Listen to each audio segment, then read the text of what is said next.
Coming up next, we check in with people left homeless after a sinkhole opened 9 months ago. We still don't really know what's going to make most sense for us. Should we sell it? Should we rent it? An update on what they're doing now.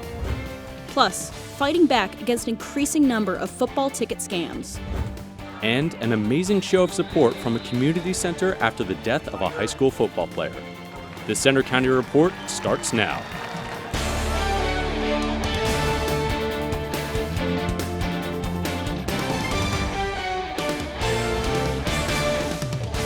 Good afternoon, I'm Cameron Lobley. And I'm Olivia Dunn. Thanks for joining us for the Center County Report. Our top story, it's been 9 months since a big sinkhole changed the lives of some State College families. I talked with 2 former residents about where they are now.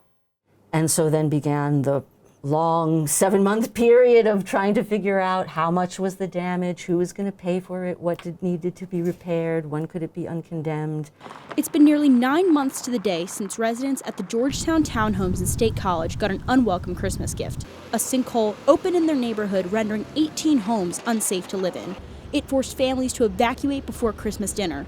Longtime resident Maria Trulio returned to her home on Amblewood Way to find a dangerous scene.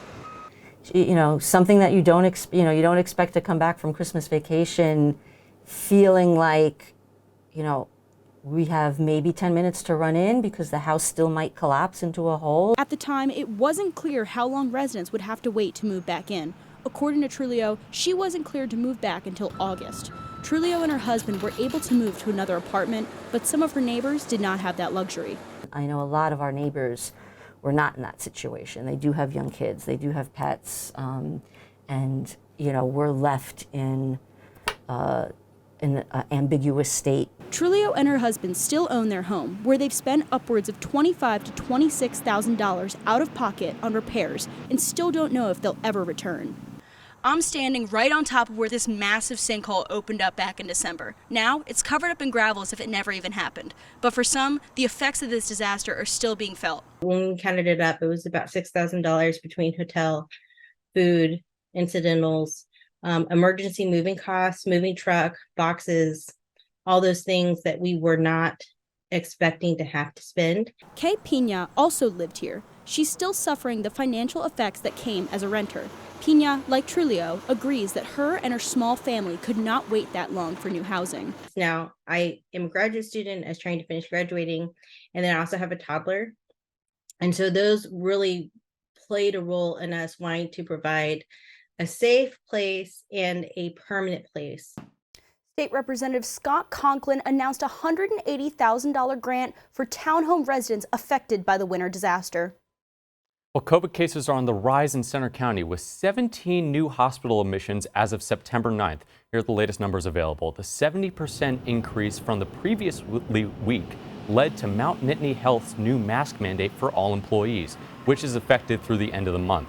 Pennsylvania has had over 4,700 positive tests over a 2-week period. Pennsylvania's AG has announced a settlement with a former State College landlord over allegations the company illegally charged student tenants fees attached to security deposits. Under the agreement with Legacy Realty, the company must shut down and pay more than $17,000 to customers who filed complaints as part of a lawsuit. The owner of a State College restaurant is pleading guilty to not paying over $500,000 in sales tax between 2017 and 2022. Little Szechuan owner Yin Nung faced 13 felony counts of theft and other charges. Nung was also accused of failing to pay more than $26,000 in income tax in 2019. He's scheduled to be sentenced next month. And Highway Pizza is closing its doors on its downtown State College location after 60 years in business. Dante's Restaurants and Nightlife representatives say the restaurant's closure comes after a, quote, abrupt and unforeseen change of plan. Employees at the downtown spot have been offered positions at their sister location on West College Avenue. After a special election in Pittsburgh, Democrats once again now have a 1-vote majority in the Pennsylvania House. Former congressional aide Lindsey Powell will fill the vacancy left by another Democrat's resignation. Powell is expected to be certified by early October. Governor Shapiro has announced that people will now be automatically registered to vote when they get a new driver's license or ID card, part of an effort to increase voter turnout ahead of the presidential election. Although the DMV has offered an opt-in for voter registration since 1993, now Pennsylvanians have to actively opt out of it. Game day ticket scams have been a rising trend at Penn State and on other campuses around the country. Reporter Courtney McGinley has more on the risk, even with digital ticketing. Penn State football tickets are popular and expensive. But hot tickets also mean scammers are working on new ways to separate you from your money. They're using platforms like Instagram, Facebook, and GroupMe. One student says he was scammed trying to sell his season tickets as a part of the Penn State student football ticket GroupMe. She was ready to buy from me the tickets, and just because there was a lot of scam going on, she asked me for my details, like my Penn State ID. So I showed it to her saying that I'm a Penn State student and I have the tickets. After Rahoud sent his credentials, his ID and Ticketmaster account were then swiped, and a fake Nitrim Rahoud account was born. Fans looking for tickets reached out to Rahoud, including me, only to find out the account was fake. So when I first reached out to you about me purchasing the ticket from you, were you confused at all, or had someone else reached out to you saying that they also got a ticket from you? Everyone the same thing. The Penn State police knows, the University Park police knows. According to University Police, several students have been a victim to the student section ticket fraud, and I too have fallen for the scam. But how are police combating this issue? University Police tell us they've been investigating the reported scams using available technology to help ID the scammers involved in these incidents. If any individual is identified, criminal charges could be brought against them. Other Penn State organizations are also fighting back. Every year, students get screwed out of tickets. I mean, it happens a lot. What we've tried to do at Auburn State, we've tried to make a verifiable account, which goes in and verifies the email addresses. So students that actually go to Penn State are selling to Penn State students. So far, there have been no reported scams through the Onward State Ticket Exchange. If you're still looking for tickets, it's recommended to meet in person or even join a FaceTime call to confirm their identity. In University Park, I'm Courtney McGinley for the Center County Report. University police have received reports of more than 100 scam incidents since the start of the fall semester. Well, Penn State got some good news this week. It's risen in the U.S. News and World Report Best Colleges ranking for 2024. Listen to this. Penn State is ranked 28th among national public universities and 60th overall among more than 400 U.S. universities. Penn State remains the top-ranked school in Pennsylvania in the new report. Temple University's interim president has died after collapsing at a memorial service this week. Joanne Epps was rushed to the hospital after collapsing during the event on Tuesday. A Temple administrator says he was unaware of Epps having any health issues. No one was more beloved at our university than Joanne was. She was a personal friend and mentor to so many of us, and she pushed each of us to be the best versions of ourselves that we possibly could be. Epps worked at the university for more than 40 years, rising from a job in the bookstore to the presidency. A tropical weather system is moving up the coast. Coming up, see how it'll affect our weather tomorrow. Also coming up, a national honor for a Center County school. And are you a student looking for lunch with some company? Well, there's an app for that. Learn more about the Penn State student behind it all.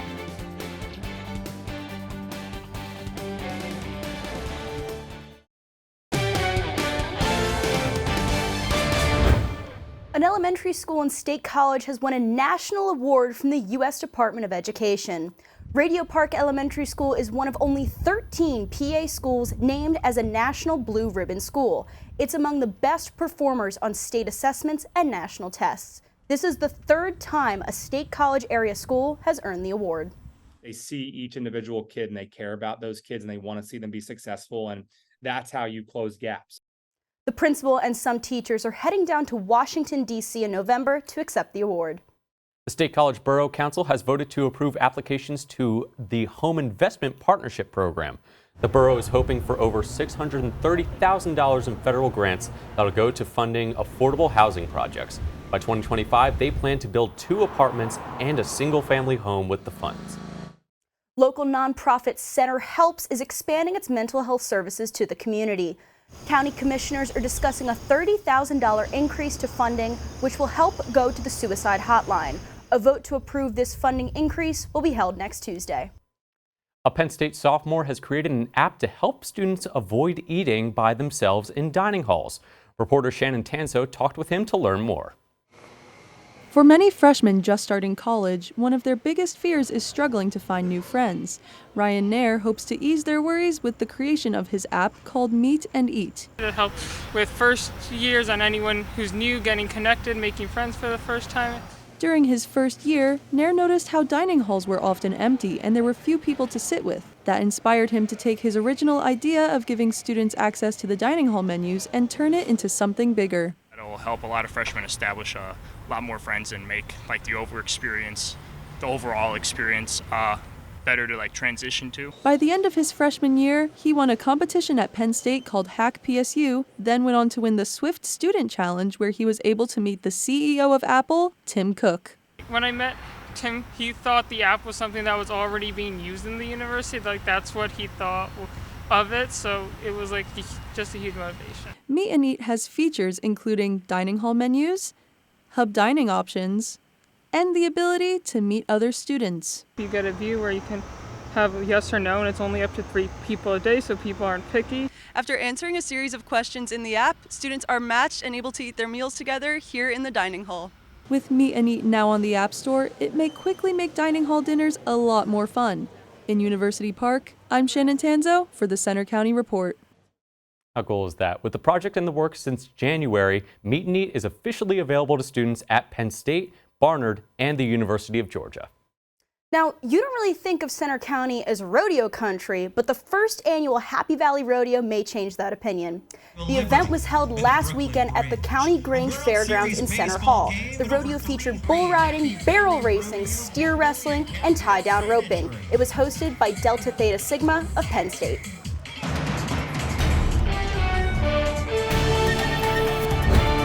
Good afternoon, Center County Report. I'm student meteorologist Leah Zamarco, bringing you wrapping up our splendid September week with potentially wetter weekend.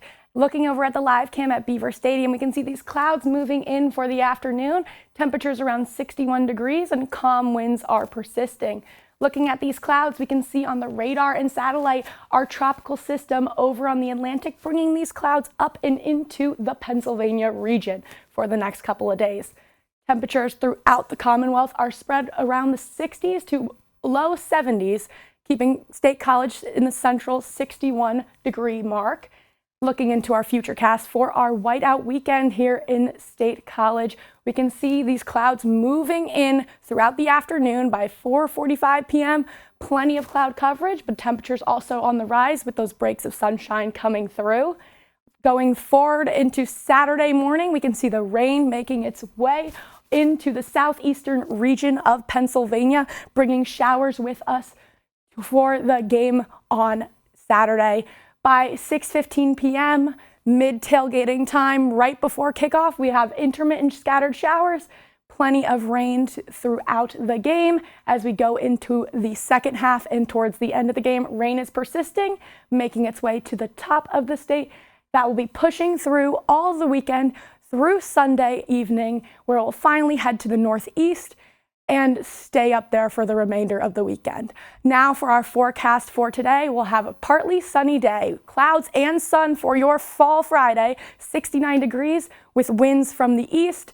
Going into tonight, it's a cool fall evening with temperatures dropping to around 53 degrees, but that easterly wind is still bringing in our wet and windy whiteout with temperatures around 59 degrees at the highest.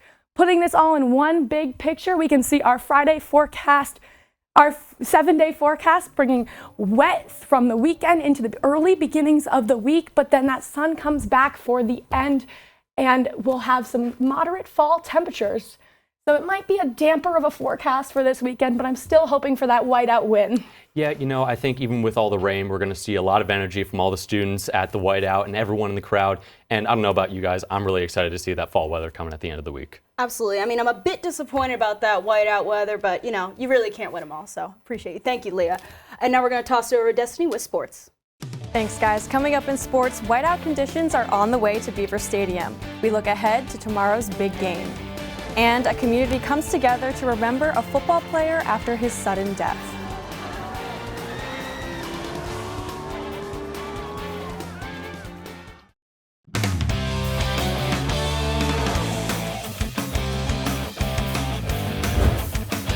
I'm Destiny Sanchez with sports. We start with high school football, where the Jersey Shore Bulldogs are trying to regroup after a tragedy. Reporter Carlos Garcia was there to see an amazing show of community support. On Friday nights, the Jersey Shore football team plays for the borough and the fans. But this week, they played for something much more. Max Engel, a senior player on the team, died Friday after a brain injury. With 11 seconds left in a game against Selingsgrove, Engel suddenly collapsed. Trainers and EMTs worked on him for the next 10 minutes before rushing him to the hospital. His fight ended a week later, and the school postponed their next game. Hasn't been easy. And we're just so thankful to all the people that's reached out to us in this difficult situation. Fans showed up in force for the rescheduled game, creating a sea of orange and black, all sporting Max's number 4. Off the field, the number was in the stands, on stickers, and posters. On the field, his number was painted in both end zones, and even the 4-yard line was painted orange. And get this, in the first quarter, the Bulldogs had 4 interceptions. The first one returned for a touchdown. That score by Peyton Samar happened just 4 days after losing his best friend and neighbor. Well, it was kind of a blessing, and I thanked Max over there on the floor after, because it felt like he threw it right to me. Put that ball right there in my hands. Coming into this game with emotions high, the Bulldogs started out hot and did it all for Max. With a 61-12 win, the Bulldogs honored Max's commanding play on the field, but it was his off-field character that made an impression on everyone. A line in his obituary said, "Max was a ray of light for his family and valued togetherness and love. He was a loving son and brother, proud uncle, and loyal friend." He cared about everybody. He wanted to be there for everybody. He was just an overall one of the best people I've ever known. In Jersey Shore, I'm Carlos Garcia for the Center County Report. Great tribute to Max, and unbeaten Jersey Shore takes on Mifflinburg tomorrow night. Beaver Stadium will be full of white under the lights tomorrow night for the annual Whiteout game. Here's our preview. For their first road game of the season, Penn State defeated the Fighting Illini on Saturday in Champaign 30-13. Now, the Nittany Lions have another Big Ten opponent, the Iowa Hawkeyes, in the infamous Whiteout game this Saturday. Iowa is 3-0 on the season and is coming off a dominant 41-10 win over Western Michigan. In Champaign, Penn State defeated Illinois 30-13 in Memorial Stadium. With both teams coming into Saturday with 3-0 records, it's ringing bells from their last meeting 2 seasons ago. Last time Penn State saw Iowa was in Iowa City back in 2021, where the Hawkeyes rallied back from a 14-point deficit, winning the game 23-20. The Nittany Lions got off to a quick start in the game, jumping out to a 17-3 lead in the first half. But the Iowa defense would hold Penn State to just 3 second-half points, as the Hawkeyes came from behind for the victory. Penn State is getting ready to hold their 15th full stadium whiteout on Saturday in Beaver Stadium. The annual whiteout game has become one of the signature traditions in all of college football, with 110,000 screaming fans all dressed in white. You know, all of these nationally televised games, but also obviously specifically the whiteout, it's more than just athletics. It's an opportunity to showcase the entire university as a whole. With a chance of rain on Saturday, Coach Franklin isn't worried about the potential of taking on the elements. You know, we've had rain in the forecast, earlier this year. That's why, whenever it rains, we take it as an opportunity, as long as there's not thunder and lightning, to practice in it. So I think that by doing that, I think your guys build confidence. Kickoff tomorrow night is just after 7:30, and you can listen to the game live on Penn State Com Radio with our broadcast team at Beaver Stadium. Now let's take a look at the top 2 matchups this week in high school football. The 2-1 State High Little Lions travel to take on Central Dauphin at 7 tonight. The Rams are 3-1 on the season. And the Cumberland Valley Eagles welcome the Harrisburg Cougars at 7 this evening. Cumberland Valley is 1-3, while Harrisburg is 3-1. Penn State men's soccer is on the road this weekend, trying to win its 3rd game in a row. The Lions took on Maryland this week for the annual Mac Brady match. Senior Peter Mangione scored the only goal of the night, securing a win over the Terrapins. Penn State also debuted their new throwback pink and black jerseys. Their next game is at UNC Greensboro tomorrow. 2 Penn State lacrosse stars were selected for the National Lacrosse League this week. Jack Posey's name was called in the 4th round with the 64th pick by the Calgary Roughnecks. Chris Jordan was selected 14 picks later as the 78th pick in the 5th round, also by Calgary. Penn State's women's volleyball begins Big Ten play this week with a match against Rutgers. The Nittany Lions dominated all night, winning in a 3-set sweep over the Scarlet Knights. Transfers Jess Merzick and Cameron Hanna combined for 18 kills in the victory. That's all for sports. Back to you guys at the anchor desk. Thank you so much, Destiny. You know, that game against Rutgers with the women's volleyball team, electric. Absolutely amazing. I'm so excited to see what they do up against Northwestern. Sounds like a lot of fun. I wish I was there. All right, thanks a lot, Destiny. All right, coming up next, see what had tons of people in State College lining up in downtown. We'll be back after the break.